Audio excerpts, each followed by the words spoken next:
A lot of you don't understand the math, so let's go back to the math, because the math don't lie. But here, if you don't know who Christopher Mitchell is, he's basically a sociopath narcissist. The man's kissing his muscles on camera. Who does that? I mean, honestly, who does that? His vanity license plate on GOAT. Come on now. GOAT. 50 cent roulette better online. GOAT. Doesn't even understand the concept of live.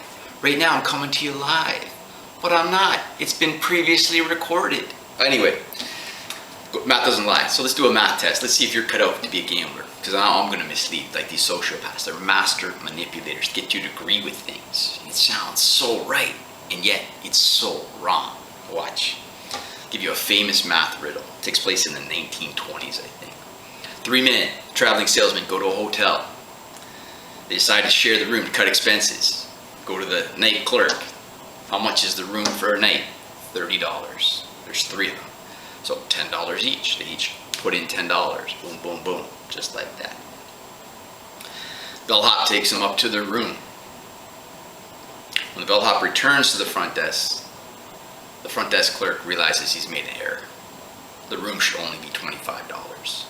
So he gives the bellhop $5, $1, 5 $1 bills, and tells them give the men their change.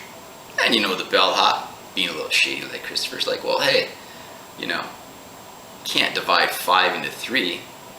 Well, you can, but you can't give these 5 $1 bills into 3. So why don't I just give them $3 change and keep $2 as a tip? Nice enough I'm even returning anything because they don't even know the room's $25 and keep the whole 5. That's how sociopaths rationalize. So, buddy takes him, goes upstairs to the room, gives the men $3 change. So far so good. 3 men check in, bill's $30, $10 each, change $5. Now here's how these sociopaths that are master manipulators yourself, they get to read the situation. It'll be like this. Each man paid $10, right? And you go, yeah, they all paid $10. And they each got $1 change, didn't they? Yeah, they did. And so that's $9 each, right? And you go, yeah. And they'll be like, well, 3 times 9 is 27, isn't it? Well, of course it is. So they paid $27, and the bellhop got a $2 tip. 27 and 2 is 29. Where's the missing dollar? All the statements are true. You know, they did pay $10 and did get $1 change back. And 3 times 9 is 27. So where is the missing dollar if the bellhop kept $2? That's how they talk, and the math don't lie. If you want, think for yourself what the answer is. Pause the video if you want, if you need a few seconds to think about it. I'll explain it really quick. There is no missing dollar. That's just how they talk. They're fast talkers. Talk rhetoric, talk garbage.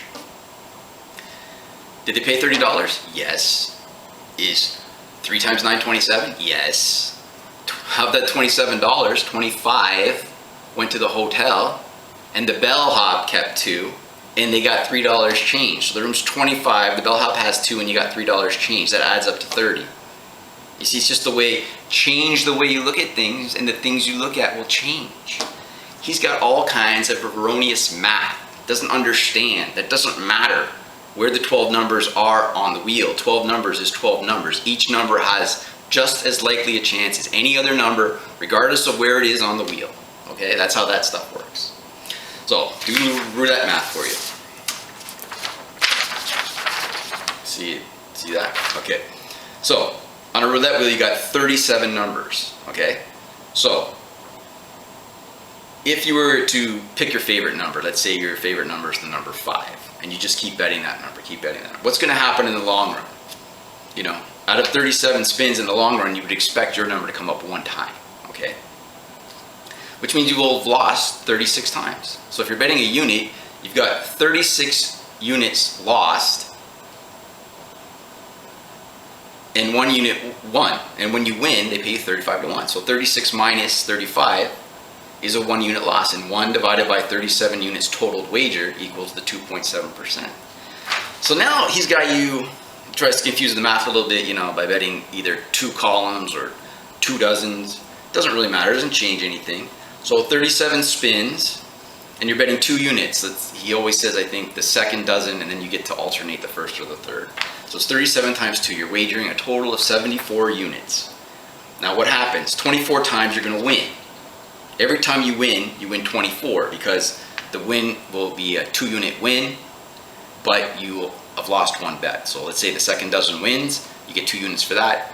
Third dozen, which you also bet on, loses, you lose a bet. 2 minus 1 is 1. So out of 24 wins, you get 24 units up, which means you have 13 losing numbers. And every time you lose 2 units. You lose the bet on the second dozen and either the first or the third dozen. 13 times 2 would be minus 26. So you've lost 2 units.